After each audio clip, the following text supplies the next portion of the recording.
আসসালামু আলাইকুম। ১ম পার্টে আপনার দেখিয়েছি, এখন ২য় পার্টে আমি এই রাউন্ড বোর্ডটা কাটিং করে এটা পুরো সাইডটা রাউন্ড করে তার কাটার মাধ্যমে হাতুড়ের মাধ্যমে এটাকে লাগিয়ে নিয়েছি। পুরো সাইডটাকে লাগাবো। এখন এটাকে লাগানো হয়ে যাচ্ছে। লাগানোর পর এই ফিতা এবং এই গাম আঠা দিয়ে আমি এটা চারো সাইড লাগিয়ে নিয়েছি।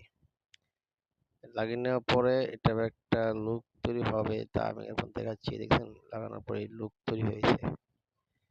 লুকটা হওয়ার পরে সুন্দর একটা লুকিং চলে আসলো। এই দেখুন, এখন এটা সুন্দর লাগতেছে।